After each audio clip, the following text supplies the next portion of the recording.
को पहले क्या पता था कि रेलवे बड़ा है या बीएआरसी या इसरो? मम्मी को पता था कि ग्रुप डी भरा है। Junior scientific assistant stipendiary training cat 2 में श्रेणी में हुआ है मेरा। मम्मी का तो ख्वाहिश था कि ग्रुप डी में मेरा बेटा लग जाए। तो छात्र किसी भी चीजों का तैयारी करता है तो असफल क्यों होता है? अभी हमारे साथ समस्तीपुर के रहने वाले दिव्यांशु हैं जिनकी सिलेक्शन आर्क के जूनियर साइंटिफिक असिस्टेंट पद पर हुआ है और इनकी चर्चा अभी पूरे समस्तीपुर नहीं पूरे बिहार में चल रहा है, चाहे आप समस्तीपुर से बाहर किसी भी जिले में चले जाएं। दिव्यांशु स्वागत है आपका। सर आपका भी बहुत बहुत स्वागत है मेरे गांव में। कैसे हैं आप? बहुत बढ़िया है सर। आपका कौन से पद पर चयन हुआ है? Sir junior scientific assistant stipendiary training cat 2 में श्रेणी में हुआ है मेरा। कितने दिन पहले ये चयनित हुए थे आप? सर आज 21 को मेरा रिजल्ट आया था, उसी दिन। अच्छा। हाँ 21। जैसे आपसे बातचीत हो रही थी कि घर में शादी हो रही थी और दूसरी तरफ हमारा रिजल्ट आया था, शादी के दिन ही रिजल्ट आ गया? जी सर, शादी के दिन। इनका शादी था? मेरी फुफेरी बहन का यहीं से शादी किए थे। अच्छा। तो उनका ही शादी का माहौल था। हम टेंट का सामान ढो रहे थे, उसी समय दोस्त का फोन आया कि तुम ऑल इंडिया रैंक 1 हो गया है, देखो। मतलब पूरे देश में पहला स्थान आपने प्राप्त किया जूनियर साइंटिफिक असिस्टेंट के पद? हाँ, उसमें सर 12-13 ट्रेड होते हैं, सबका अलग अलग होता है। मेरा जो ट्रेड था उसमें मैंने अपना फर्स्ट।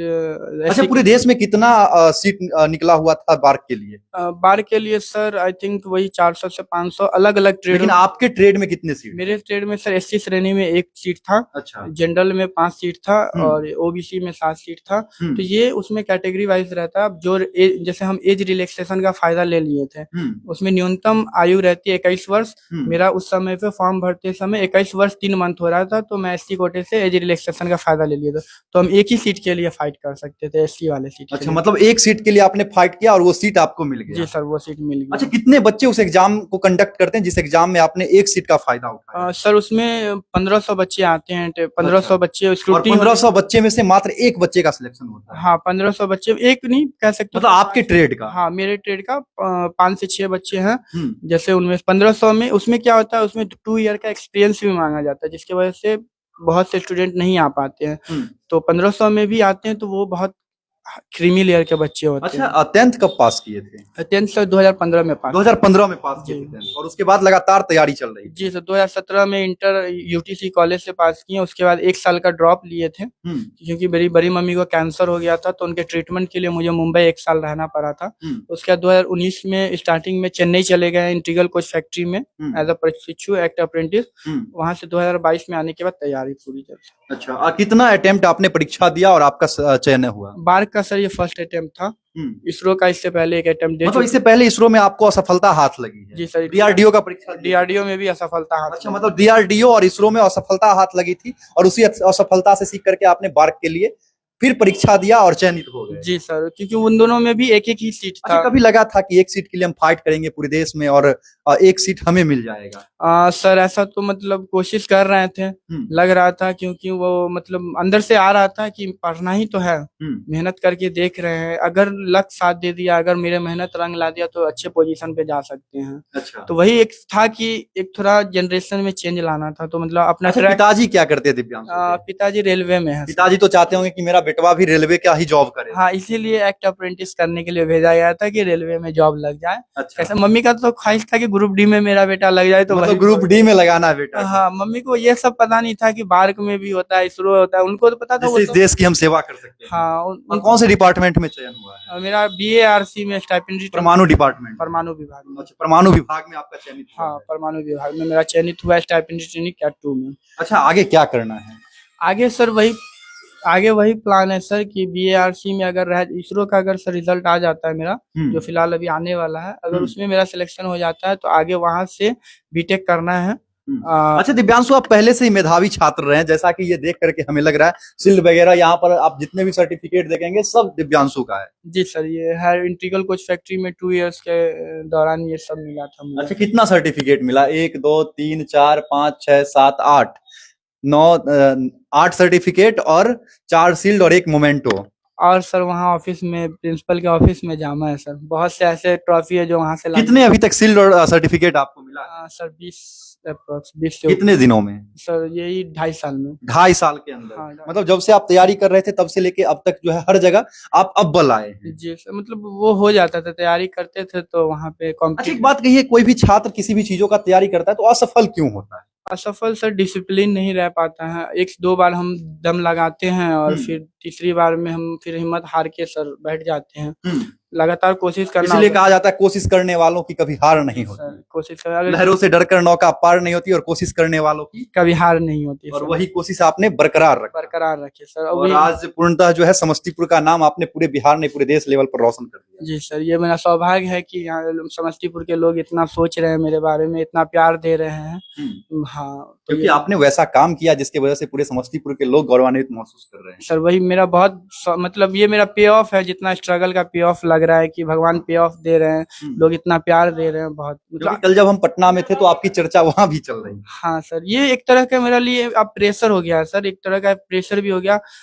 जश्न का माहौल तो है ही खुशी का, लेकिन अब ये हो गया कि आगे भी इन लोगों को निराश नहीं करना है, आगे जल्द से जल्द इनको खुशखबरी सुनाना है कि हाँ एक लड़का यहाँ से निकला था, वो अब वो जगह पे पहुंच चुका है। और जिस वैज्ञानिक बनने के लिए निकला था वो वैज्ञानिक बन चुका, लेकिन वैज्ञानिक बनने में तो अभी 10 से 12 साल और। जी सर, वो मतलब पोस्ट ही ऐसा है कि वहाँ पे एक्सपीरियंस चाहिए और मेरे पास डिग्री का अभाव है, क्योंकि हम कहीं एजुकेशन अच्छी जगह से लिए नहीं है। जो सरकारी मध्यम जो परिवार जहाँ से लेते हैं वहीं से लिए हैं। लेकिन आपका जो परिवार है वो पहले से ही सरकारी सेवा देते हुए आ रहा है। मम्मी चाह रही थी कि आप ग्रुप डी का नौकरी करें। मम्मी को चाहिए कि गवर्नमेंट जॉब हो जाए बस, मेरा बेटा, जैसे जो बिहारी मेंटेलिटी होता है कि बस मेरा बेटा सरकारी नौकरी लग जाए।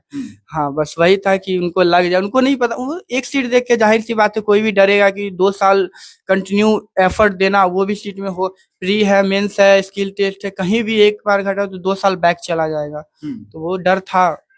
हाँ अच्छा, छात्र कैसे तैयारी करे कि एक बार में बार्क या इसरो जैसी संस्थान में उनका चयन हो जाए? सर इन संस्थाओं में पढ़ाई के साथ साथ आपका स्किल भी मैटर करता है। अच्छा। हाँ, क्योंकि आप ये नहीं है कि माइंड से आप स्ट्रांग हैं, आप पढ़ ले रहे हैं, नहीं, आपके पास स्किल भी होना बहुत जरूरी है, क्योंकि skill test one of the best teacher लेते हैं। एनएसटीआई, जैसे मेरा एनएसटीआई मुंबई में स्किल टेस्ट हुआ था, तो वहां पे था कि लिमिटेड टाइम में, क्योंकि उनको बच्चा चाहिए वैसा ही जो आगे कुछ करे। हाँ, मतलब स्किल डेवलप होना भी आवश्यक है। बहुत स्किल बहुत डेवलप, क्योंकि हम बेसिकली यहाँ पे वही बताएं सर, यहाँ पे बिहार पुलिस ये मतलब टीचर सब ये तो टेक्निकल की यहाँ पे यहाँ के लोगों का एक ही थॉट रहता है कि बार्क जैसी संस्था में, डीआरडीओ या इसरो में अगर हमारे बच्चे जाते तो बहुत ज्यादा इंटेलिजेंट होना आवश्यक है। उदाहरण सर हम यहाँ पे हैं, हम सर मैं इंटर में हम 2 बार फेल हो चुके हैं। इंटर में 2 बार फेल हुए? जी सर, इंटर में ये मेरा स्टेटमेंट। सच में फेल हुए थे? सच में मेरा इंटर में एक बार तो ड्रॉप लग गया था, और फिजिक्स मैथ में, क्योंकि उस समय बड़ी मम्मी के साथ थे, तो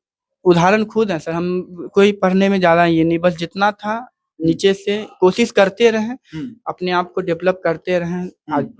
मतलब हर दिन अपने कमी को ढूंढ। हाँ, अपने कमी को। अच्छा, 2 बार जब आप इसरो और डीआरडीओ का एग्जाम देकर फेल हो गए थे तो क्या सीख मिली थी उससे? उससे यही सीख मिला था सर कि अपने आप को कभी बड़ा नहीं आंकना है, क्योंकि मतलब ओवर कॉन्फिडेंस आ गया था। हाँ, वो हम निकल जाएंगे। हाँ, उसमें प्री मेंस में होने के बाद स्किल टेस्ट में मतलब आइडिया नहीं लग पाया था कि जैसे मेरे डीआरडीओ में विशाखापट्टनम का लड़का था, वो मेरा दोस्त ही था। हाँ, तो एक वीक पॉइंट रह गया था कि मेरा ट्रेड मजबूत हो गया था, मेरा नॉन टेक मजबूत नहीं हो पाया था, उसका नॉन टेक से वो लेके निकल। मतलब इंटर में 2 बार फेल करते हैं और उसके बावजूद भी लगातार इनकी प्रयास जारी रहती है कि हमें किसी अच्छे विभाग में जाना है। इनकी मम्मी चाहती है कि हमारा लड़का जो है वो ग्रुप डी में नौकरी करे रेलवे का, क्योंकि इनका घर में जो है पहले से लोग रेलवे में नौकरी कर रहे हैं, तो इनकी मम्मी की इच्छा थी कि हमारा बेटवा रेलवे में जाए, लेकिन ये रेलवे में ना जा करके बार्क की तैयारी किए और बार्क का पहला बार एग्जाम दिया और एसटी श्रेणी में मात्र 1 सीट पूरे देश में था और उस 1 सीट में इनका चयन हो गया, समस्तीपुर के लाल का। जी सर, जी चयन हो गया। कब तक समस्तीपुर के लोग इंतजार करें कि दिव्यांशु वैज्ञानिक बनेगा और पूरे देश के लिए कुछ करके दिखाएगा? 10 से 12 साल से। 10 से 12 साल। हाँ, क्योंकि अभी अर्ली एज में 23 में घुसे हैं, तो 33 तक का एज में लग जाएगा। अभी भी तो मम्मी कहती होंगी कि कहाँ उधर नौकरी करने जाओगे, रेलवे की तैयारी अभी भी करो। नहीं, अब मम्मी को समझ में आ रहा है कि वो रेलवे है, बीएआरसी भी है, मतलब परमाणु विभाग परमाणु विभाग। अच्छा, मम्मी को पहले क्या पता था कि रेलवे बड़ा है या बीएआरसी या इसरो? मम्मी को पता था कि ग्रुप डी बड़ा है। मतलब ग्रुप डी सबसे बड़ा जॉब? हाँ, ग्रुप डी सबसे बड़ा। ग्रुप डी बेटा रेलवे में हो जाएगा, डिपार्टमेंटल देके जो होगा सो करे। अब मतलब उसके बाद एक बार सेट हो जाओ, फिर दरोगा देखो, ये देखो, मतलब मेरे अंदर था कि ट्रैक चेंज। मतलब मम्मी का थॉट था कि रेलवे का सबसे बड़ा डिपार्टमेंट नौकरी जो है ग्रुप डी का है। हाँ, ग्रुप डी टेक्नीशियन, मतलब उनको था कि सेटल हो जाए मेरा लड़का, बस सेटल हो जाए, कहीं जॉब लेके सेटल हो जाए, क्योंकि आज मतलब ज्यादातर उम्र में ज्यादा एज तक तैयारी करना उनको सही नहीं लग रहा था। चलिए, बहुत बहुत धन्यवाद दिव्यांशु इतना बहुमूल्य समय देने के लिए। थैंक यू सर, बहुत।